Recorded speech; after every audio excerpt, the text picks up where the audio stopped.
কাকার কাছে শুনছি যে চাঁদা চাইছে। তারপরে কাকা বলে যে আমি একটা মুক্তিযোদ্ধা, মিরপুরের স্থানীয় মুক্তিযোদ্ধা, আমি কেন চাঁদা দিব? দরকার লাগলে আমি দোকান করবো না, কিন্তু আমি মুক্তিযোদ্ধা কেন আমি চাঁদা দিব? আমি দেশের লেগে দেশ স্বাধীন করছি, দেশের লেগে আমি কত কিছু ত্যাগ করছি। এই পাক বাহিনীরা তো আমার উপরে এত অত্যাচার করে না, আমি কেন? এইভাবে বলছে।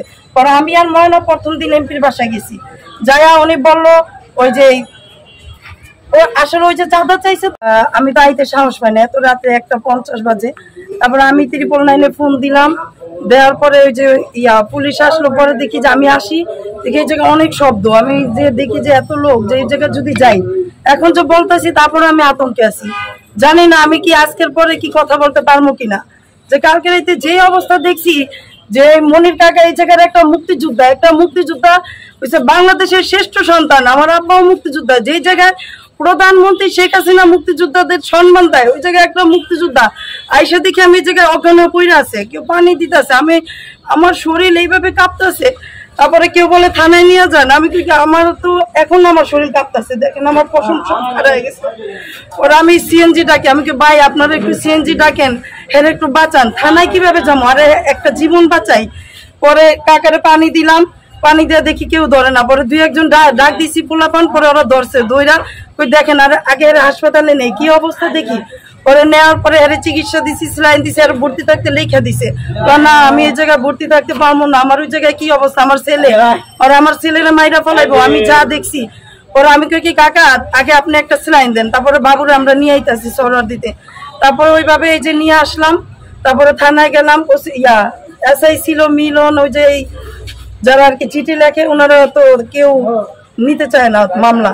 যে আপা দেখেন আমরা তো মামলা নিতে পারবো না, এর আগে তো আপনারা এরা সবাই এমপির কাছে গেছে, এমপি বলছে বিচার করব। তারপরে এমপির ভাই আপনাকে দোকানে বসে গেছে, যে বলছে যেই মালামাল নিছে এরা ফিরাই দিব। তারপরে যেহেতু এমপির উপরে আপনার উপরে অ্যাটাক হয়েছে, হামলা হয়েছে, আপনাকে জিনিস লুটপাট হয়েছে, এটা ওসি যেহেতু একবার তদন্ত করছে, আবার তদন্ত করুই। তারপরে আমরা এটা ওসির মাধ্যমে মামলা করেন। যখন আমি এই জায়গায় আসলাম, 999 ফোন দিলাম। পরে আমি আমার আপনি এই জায়গায় আইছেন কেন?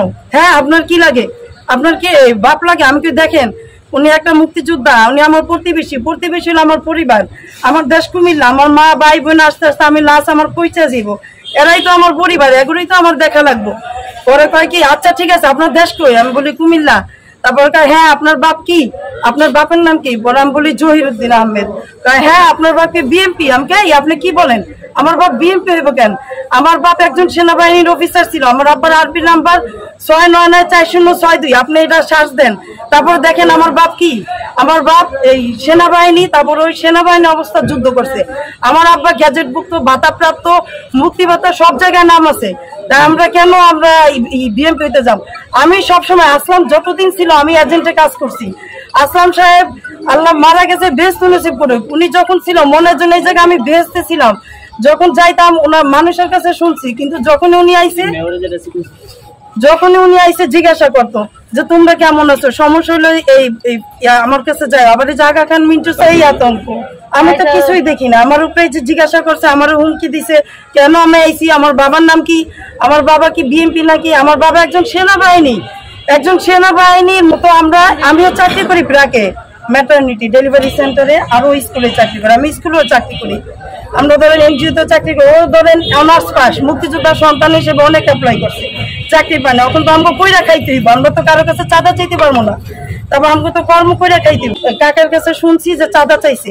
তারপরে কাকা বলে যে আমি একটা মুক্তিযোদ্ধা, মিরপুরের স্থানীয় মুক্তিযোদ্ধা, আমি কেন চাঁদা দিব? দরকার লাগলে আমি দোকান করবো না, কিন্তু আমি মুক্তিযোদ্ধা কেন আমি চাঁদা দিব? আমি দেশের লেগে দেশ স্বাধীন করছি, দেশের লেগে আমি কত কিছু ত্যাগ করছি। এই পাক বাহিনীরা তো আমার উপরে এত অত্যাচার করে না, আমি কেন? এইভাবে বলছে। পরে আমি আর ময়না প্রথম দিন এমপির বাসায় গেছি, যাইয়া উনি বললো ওই যে ও আসলে ওই যে চাঁদা চাইছে, তো আমি কিছুই জানি না। এমপির বাসায় ময়না গেল যে কাকা আমার আব্বা তো একটা বীর মুক্তিযোদ্ধা, কাশেমের মোড় ওই অফিস আছে না, আমরা প্রথম ওই জায়গায় গেলাম। এমপি সাহেব বললো যে দেখো ওই জায়গায় তো ফুটপাত। পরে ময়না বললো যে ফুটপাত যদি হয় তাহলে সব দোকান বানবো, ডাইনে দোকান, বামে দোকান, আগে দোকান, পিছে দোকান, আমার দোকান কেন এটা করবো?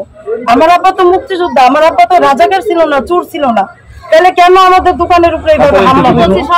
পরে এমপি বলে আচ্ছা চুপ করো, আচ্ছা যাও, আমি সরজমিনে যায় দেখবো। পরে ওই দিনটা রাত্রেই আর কি চুরি দিনে তো হামলা হয়েছে, দিনে হামলা হওয়ার পর রাত্রেবেলা ও আর আমি এমপির কাছে গেলাম, তারপরে এই রাত্রে আবার সবকিছু নিয়ে গেছে। পরে ওই যে মান্নান কাকা আসলো, ওনার কাছে বিচার দিল। উনি বললো আচ্ছা যে মাল নিছে তোমরা এই মামলা করো না, যে এটা আমরা দেখবো, যেহেতু এই জায়গায় এই যুবলীগ করা, এটা আমরা দেখবো যে এই মালামাল সব দিয়া যাবো তোমার জায়গা মতো। তারপরে আমি এখন আতঙ্কে আছি, আল্লাহ জানে আমার কি অবস্থা।